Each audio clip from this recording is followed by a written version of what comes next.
after May 11, nung nangyari tayo, everyone nakakampi, of course, saying Senate President ka na, making plans. Yung isang bishop, si Bishop Oriel, simple lang sinabi sa akin, Alan, two things ha. Number one, kahit mag-isa ka na lang natira. So sabi ko, hindi, Bishop, hindi ako nag-iisa. Hindi, sinasabi ko lang sa'yo, kahit mag-isa ka lang, tuloy mo yung laban ha. Kasi pag in-appoint ka ni Lord lumaban, huwag mong isipin kung sino mga kasama at hindi. Basta't lumabang ka. Okay. Sabi niya, pangalawa, hindi mo kailangan ng maraming kumbaga sa gera, what he meant is that kumbaga sa gera, you don't need an atomic bomb, you don't need tangke. Sabi niya, the way the Lord works is kung ano lang meron ka, yun lang ang hawak mo. Sabi ko, what do you mean? So sabi niya, di ba si Moses? Sabi niya, Lord, I'm not worthy. Hindi ako makapagsalita ng mabuti. Kasi 40 years, kambing at saka tupa ang kausap niya. Di ba? Moses is well educated for his first 40 years of his life. Doon siya sa mga eskwelahan ng Pharaoh, ng royalty. And pinaka-modern na civilization ang Egypt noon. So he was very, very well educated. He could debate. Kaya nagseselos nga sa kanya yung half-brother ba niya yon or di ba? Step-brother, di ba, na magiging Pharaoh. But nung umalis siya sa Egypt, 40 years, halos wala siyang kausap kung hindi tupa at saka kambing. So nung tinawag siya ng Panginoon, so sabi niya, don't worry, kung hindi ka magsalita, kapatid mo si Aaron magsasalita para sa iyo. Tapos but Lord, di ba, they have armies, etc. Anong binigay sa kanya? Anong hawak mo? Anong hawak? Staff. So, itawak mo. So ako, nung kausap ko siya, I have my Bible. Ngayon, sinong kamiting ko ngayon? Ano ko kayo? Pamilya ko kayo, pero staff. So si Moses binigyan ng staff, ako binigyan ng magaling na staff. Di ba?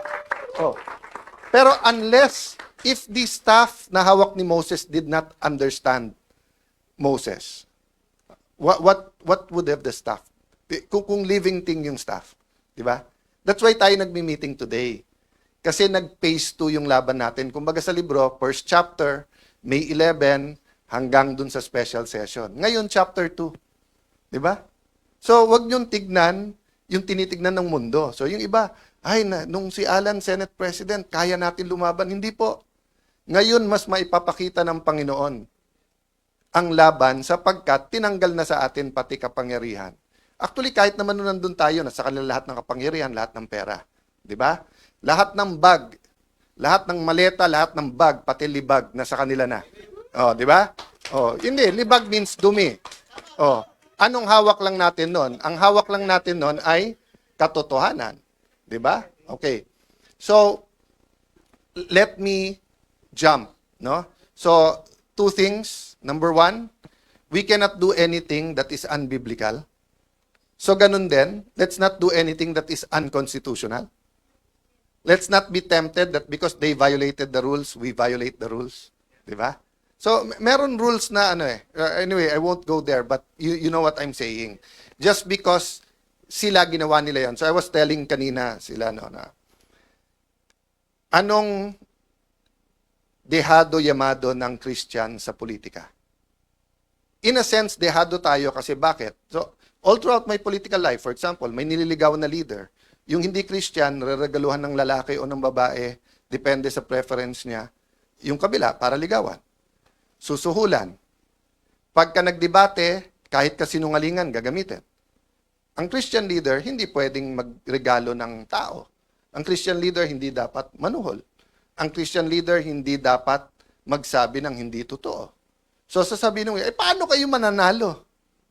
Because your strength is also your weakness is your strength. Because truth is your strength. And if you look in terms of battles, natatalo kayo minsan.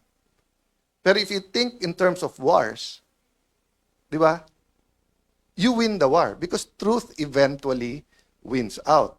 But siyempre, humanly, ayaw mong tumagal. Sino ba naman may gusto ng gera, laban ng laban? That's why yung iba nating kasama sa Senado ay dati natin mga allies for the truth. Pero napagod nung tumanda na.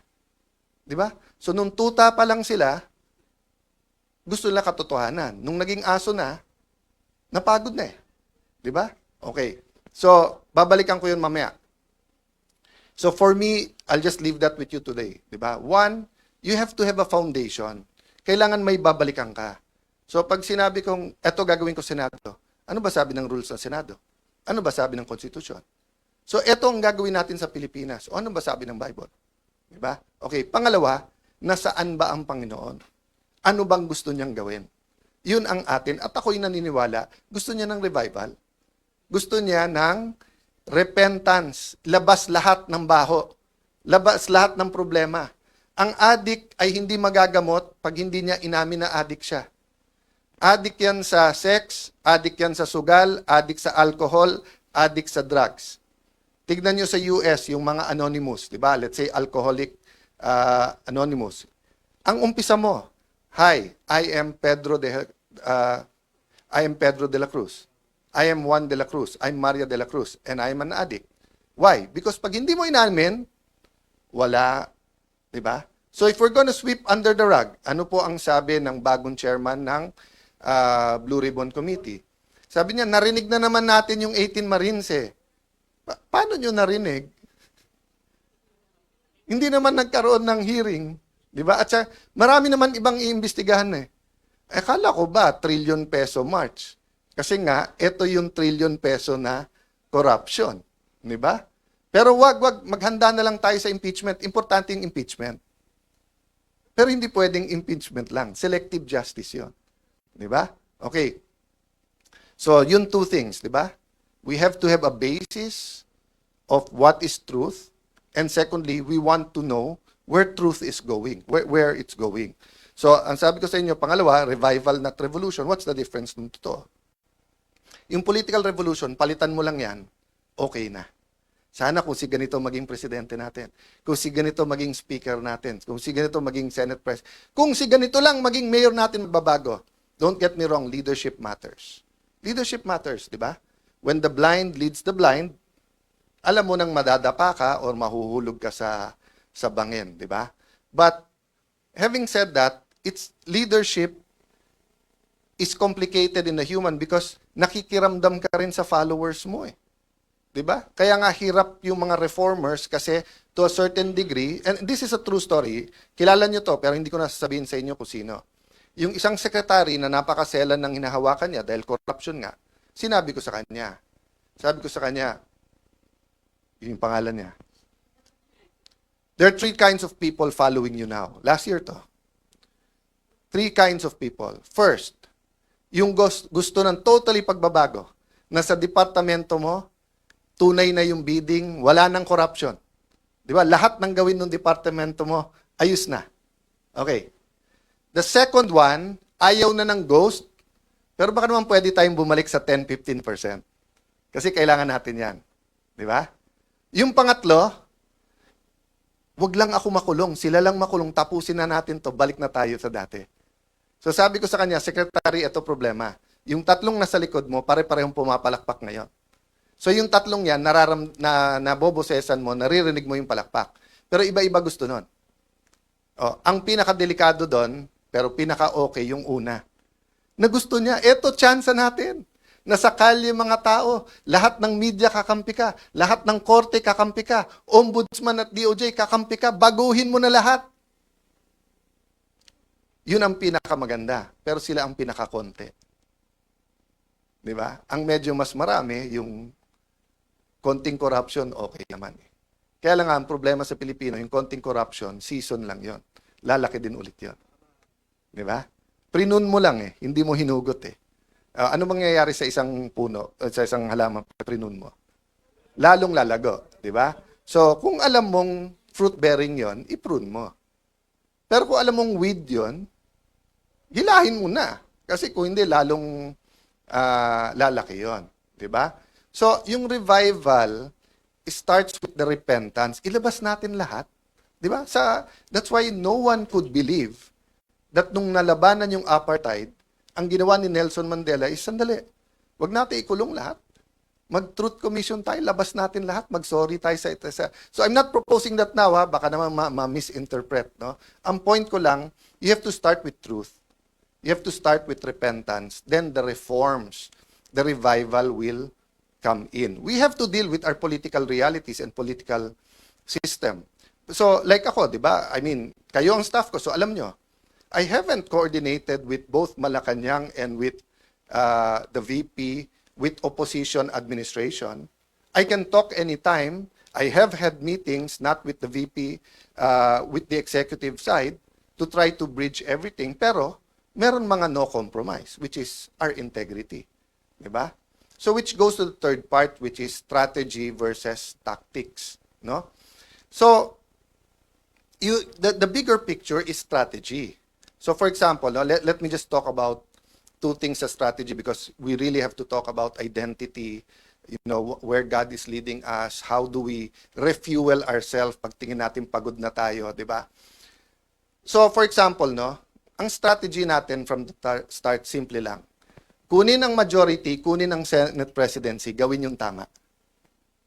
Ganun lang simple. Gawin yung tama. Ano yung tatlong tama? Una, anong truth na naitatago? Paano natin ilalabas in a systematic, at the time, corporate way, na hindi naman mayayanig ang Pilipinas, pero mayayanig ang mga korap. Okay, two, how do we solve problems in education, in health, na totoo? Kasi like sa education, ang dami-daming, magaganda lahat ng bills na yan. Pero mark my word, until we deal with K to 12, ang mga bata, half day lang ngayon . Diba? So pag hindi mo binawasan ng 1 or 2 years o hindi mo pinondohan, there's only two ways to solve Philippine education. Buhusan mo ng pera para yung K to 12 ay fully funded at bumalik sa 7 to 3 p.m. or 7 a.m. or 8 to 4, whole day ang bata na equip lahat, or bawasan mo muna ng 2 years habang inaayos mo. Lahat ng iba doon are in between window dressing and building new rooms. Meaning, building new rooms, magagandang programa. Ang problema, hindi mo inayos yung pundasyon. Diba? Ganon din po sa health natin. If you look at the amount of money out of expense sa gamot, if you look at the approval systems, if you look at PhilHealth, etc., kawawa talaga mahirap sa ating bansa. Kawawa talaga. Diba? So, strategy. So, ano strategy nung kabila? Palabasin ng manggulo. Sila nagpapasok sa NBI. Sila nagsabi sa NBI, full battle gear kayo doon. Sila hindi naglagay ng membro. Sila ang hindi nagpausad sa bills natin. Authorized naman sila na mag-BICAM, etc. Diba? Sila yung nananakot sa kapwa natin membro na lumipat kayo, kung hindi makukulong kayo. Sila ang meeting ng meeting sa Malacanang, pero pinapalabas nila, tayo unproductive, tayo magulo. Yun ang strategy nila. Ba't tayo papasok sa strategy? In one sense, kailangan mo sagutin yung issue. So like yesterday, pinaalala sa akin nung ating comms, stick to the issue tayo, which is truth. Diba? Na hindi tapos ang laban.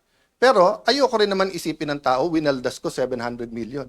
Ni 5, may discretionary fund na pwedeng kunin ng Senate President. Maraming previous Senate Presidents, tens or hundreds of millions kinuha. Ni 5, hindi ako kumuha doon. Tapos sasabihin nila, 700 million, ginastos ko. Tapos wala. O, unang-una, magaling sa division si Senator Lacson for 2 reasons. Dinivide lang yung 700 by 28 days kasi 25 million or multiply lang 28. Pero mahina talaga siya sa math. Bakit?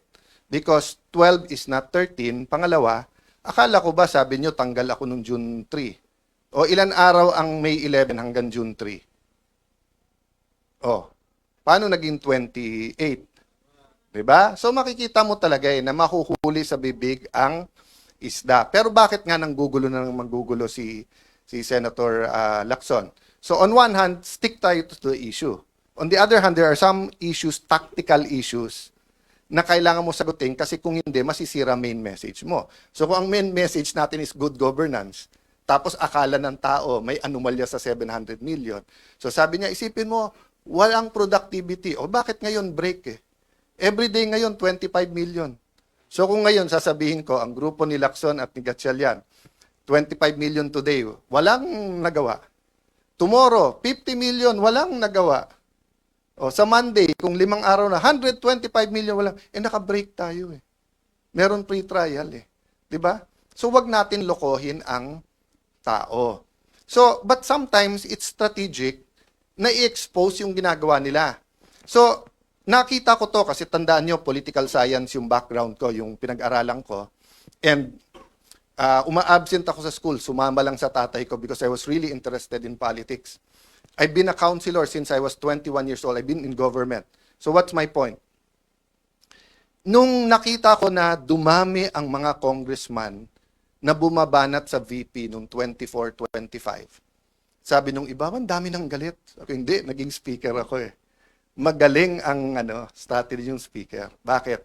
Alam kasi nila na sa Pilipinas, we have a two-party system. Diba? Sabi nung iba, multi-party. Hindi, two-party system tayo. Diba? Party on Friday, party on Saturday, election sa Monday, Tuesday, lahat kakampi na sa administrasyon. May maiiwan lang na konting oposisyon. So in a sense, two-party, administrasyon, oposisyon. Diba? Medyo unique lang ngayon kasi yung mga Pinklawan, Dilawan, kumampi, Marcos na rin. Dahil ayaw kay VP Sara. So ang nangyayari ngayon, they claim to be the opposition, but the opposition oppose. They're actually co-administering. Diba? So, what's my point there? Ang galing ng ginawa nila. Kasi pagka yung congressman hindi nagsalita ng mabigat versus VP Sara, alam nilang pagpalapit na or bumango, kakampi din nila o dalawa kakampi. So ang ginawa nila, binitawan, sinusuportahan, ginalit, or whatever. No, I'm not saying hindi conviction nung iba sa Quadcom, etc. I'm point, it was a systematic attack. So that nga, hindi na sila, so that point of no return na. Na kung ikaw man si VP Sara, paano mo pang kakausapin yung mga yon? Inupakan ka na ng ganon. Di ba? So, ganon din ang ginawa nila ngayon sa Senado. Pag upo ko, tumitingin din sila kasi katulad, alam niyo naman si 14, di ba? Si 14, ilan meetings nag-attend siya, nagkikwento, nagmasama na ng sitwasyon. Etong si Senator Lacson, kung ano nang ginagawa. Tapos nung nagbilangan na, kumampi doon, siya din eventually kumausap sa ibang kasama na bumaliktad, si 14. So ang point ko, anong ginawa nila? Imbis na dumami tayo by them going to us, nung nag-meeting sila, take turns tayo lahat umupak. Kaya alam ko sa grupo nila ang pinakamatalino, si Lito Lapid. Kasi si Lito, parang kasama nyo na ako, pero wag nyo nang asahan, umupak pa ako. Di ba? I mean, si Lito's the most honest and practical. We're here together, this is politics. Pero wag na tayong gumawa ng imbento tungkol sa kasama natin. Pero sila, nag-take turn sila. Liberal, kayo naman. Rafi Tulfo, ikaw naman. But makikita mo yung diferensya nila eh. Sabi ni Rafi Tulfo, hindi daw sila Malacanang. In other words, hindi sila tuta. Okay. But dun mo makikita yung graduated din experience. Bakit? Kasi si Senator Tito Soto and Senator Rafi Tulfo, at least sila tuta ng Malacanang. Pero si Erwin Tulfo, tuta lang ni Lacson. Hindi siya tuta ng Malacanang. 'Di ba? Kasi nga may hawak sa kanya si Senator Lacson na alam sa kanya. Yung sinabi niya na may tatlong kumausap na wag pumirma. Unang-una, yung dalawa kakampi na nila. Pangalawa, yung kakampi lang isa, nagsabi nakwento din sa akin yon. Sinabi kay Erwin, kami ang ginaganito ngayon. Ito ang hawak sa'yo. 1, 2, 3, 4, 5. Isang araw, ikaw gaganon. Kaya nung una, hindi rin pumirma si Erwin. So, yun ang mahirap sa Senado. 24 lang kami. Araw-araw kami nagkwekwentuhan. Minsan, nagiinuman pa. Kaya kung magkwekwento kayo, ayusin nyo kwento nyo kasi alam ko rin yung kwento eh. Di ba? Magkwekwento kayo, bitin pa. Yung totoo, Erwin Tulfo, isa-isay natin hawak sa'yo. Gusto mo? Yung contractor na balik-balik sa office mo, yung contractor sa party, marami pang iba. Doon muna tayo. Marami pang iba. Di ba? Okay. So sabi nung iba, kung sasabihin mong tuta, ano si Senator Lacson? Hindi na po tuta si Senator Lacson, aso na po siya. Matagal na po matagal na eh. Okay. But ano ang ibig ko sabihin sa aso? Anong klase? Iba-iba kasing klase ng aso. Yung kayo po, pagka may utos sa inyo, kayo ay nag-asikaso. Meaning you take care of it. Meron din pong aso-kaso. Ano yung aso-kaso? tatahol yung aso, kakasuhan. So kung makikita nyo po makikita nyo, ang usual procedure, kaya may affidavit o wala, ang witness itetest mo, wag mong pababasahin ng affidavit. Kasi baka hindi siya gumawa ng affidavit. Si Senator Lacson, binaliktad niya. Hindi, basahin mo na lang yung affidavit. Hindi, sandali, payagan mo muna ang DOJ, kunin yung witness, gagawin yung affidavit. Pagbalik, basahin mo yung affidavit. Hindi po yun ang sistema. Nasaan yung mga abogado na kahit kakampi nyo sa Pinklawan, yung mga dean ng law school, nakita nyo rin yan eh.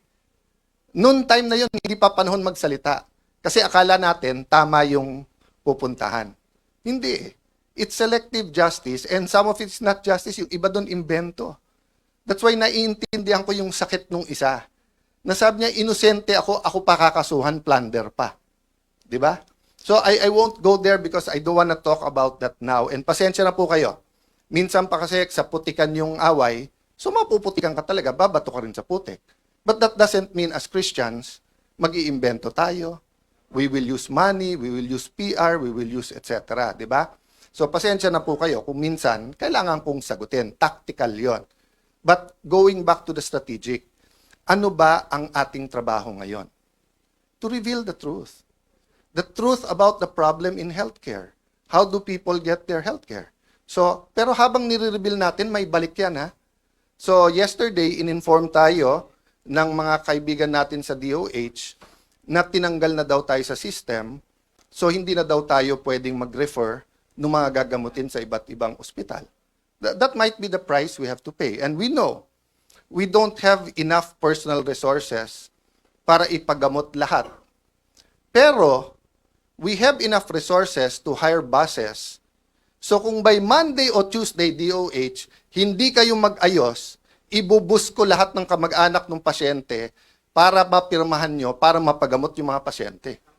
Kasi hindi naman ako aatras eh. Di ba? May sakit sila, ang dami-dami yung pera, abroad ka ng abroad, Mr. Secretary. Picture ka ng picture kasama ng mga nasa vape. Di ba? O, tapos, flu shots lang, hindi nyo mabid, hindi makasama. Tapos just because ang tingin mo, wala na ako ngayon sa paningin ng Malacanang, tatanggalin mo yung privilege namin. Oh, Senator Lacson, sir, sabi mo, hindi pwedeng gamitin ang AIX, hindi pwedeng gamitin ang tupad, hindi pwedeng gamitin ang MAIP sa politika, at hindi dapat nag-iipitan. Oh, sir, nagsusumbong ako sa iyo. Kung hindi ako magsumbong sa iyo, magsusumbong ako sa Tulfo. Oh. Pero, hindi kay Erwin at hindi kay Rafi. Doon ako kay Ben magsusumbong kasi si Ben walang kontrata sa gobyerno eh. 'Di ba? Walang tinatago eh, walang 'di ba? I'm not close to Mon Tulfo. I'm one of his punching bags even during the time of Duterte time. Pero si Mon wala rin kontrata sa gobyerno sa pag-alam ko. So I respect him. Even if he's not in favor of what I'm doing, kahit tinitira niya ako. I also respect Ben, nakikita-kita ko, 'di ba? Pero si Erwin at si Rafi, paano ko rerespetuhin ko? Paano ko rerespetuhin? 'Di ba? Alam ko kung sino kayo, anong ginagawa nyo, alam ko kung anong hawak sa inyo. Tapos aaraw-arawin nyo ako sa media. Magdebate tayo, sabihin nyo yung topic, yung debate ng katotohanan, debate ng flood control, debate ng contractor, di ba? Huwag tayo magdebate ng kung ano-anong gusto nyong topic na nililihis nyo lang sa mga nangyayari. So again, mga kasama, tama yung narinig nyo, inuumpisahan na kami. Actually, to be fair for a long time, Senator Amy and Senator Bongo, pinagtatanggalan din ng mga pondo. So, ang sabi nila, daan-daan bilyon ang para sa ayuda at hindi to pwedeng gamitin sa pagpapamango, which is not true also. Nung nagkaroon ng oil crisis, nung simula nung Israel, open na silang may picture, may pangalan sa pagdidistribute Pero okay lang kasi at least nakukuha ng tao. So don't get me wrong As long as yung mga pasyente na asikaso, it doesn't have to pass through my office.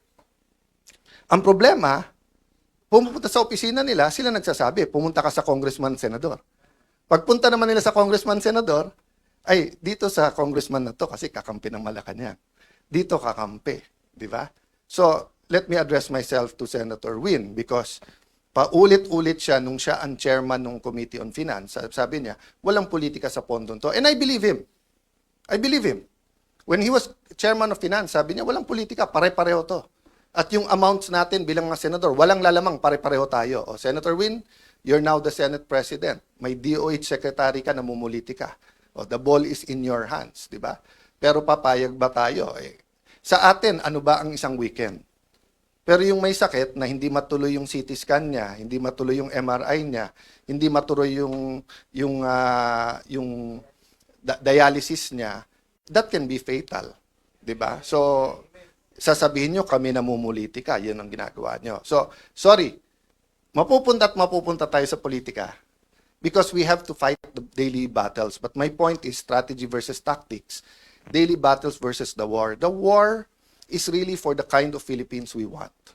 Diba? And yun ang last ko sasabihin, we have to articulate that. We have to articulate. So yung mga men and women of God na nandito ngayon, na you will be speaking on those topics, pasensya na po kayo kung napunta ako sa daily battles. But that's what we're facing. And iba-iba tayo ng trabaho. May taga-fast, may taga-pray, may taga-encourage, may taga-luto, may taga-linis. Diba? So, we're all part of that giant puzzle that the Lord has put. But as long as we said, Lord, use me, Lord, send me, I think we'll be okay. So sa lahat ng nagpre-pray for us, lahat ng nagtatrabaho for us, guys, kayo yung inner core. So don't lose faith. Some of you didn't sign up for this, but even if you didn't sign up for it, you had in your mind the kind of Philippines you want. So, 'di ba yung balik tayo doon sa na Lord, save mo ako. Pinadalang kita ng helicopter, 'di ba? So, in your mind, you probably had a different way. 'Di ba? So kung tingin yung education yung problem, you're probably drafting a super good bill on education, 'di ba? Or if you're talking about local government, baka nakadikit kayo sa pinakamagagaling na local government sa Metro Manila, dumikit kayo sa Taguig, sa Pasig, sa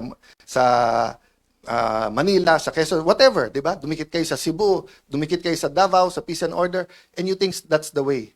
But his ways and his thoughts are not ours. 'Di ba? In the same way, let's not say na yung ginagawa natin yun ang way ni Lord. Hindi. Tuloy-tuloy tayong nagdi-discern. But guys, ang point ko po, kung kayo'y nagdadasal for a new Philippines, a renewed Philippines, kayo nagdadasal for revival, it's here. It's here. So let's not only do, let's do more. Let's not only do more or work harder, let's work more intelligently. And wag natin pagpilitan ang ways natin. Day by day to. Every day pagtulog, Lord, thank you, wala pa kaming kaso. Thank you, Lord, may AX pa kami, wala lang MAIP. Thank you, Lord, na buhay pa kami. Paggising sa umaga, ganun din. Di ba? That's what walking by faith means. Hindi mo kita, pero alam mong dadating. Hindi natin nakikita yung klase ng Pilipinas na gusto natin. Pero sabi ng Panginoon, for I know the plans I have for you, plans to prosper you, not to harm you, plans to give you hope in a future.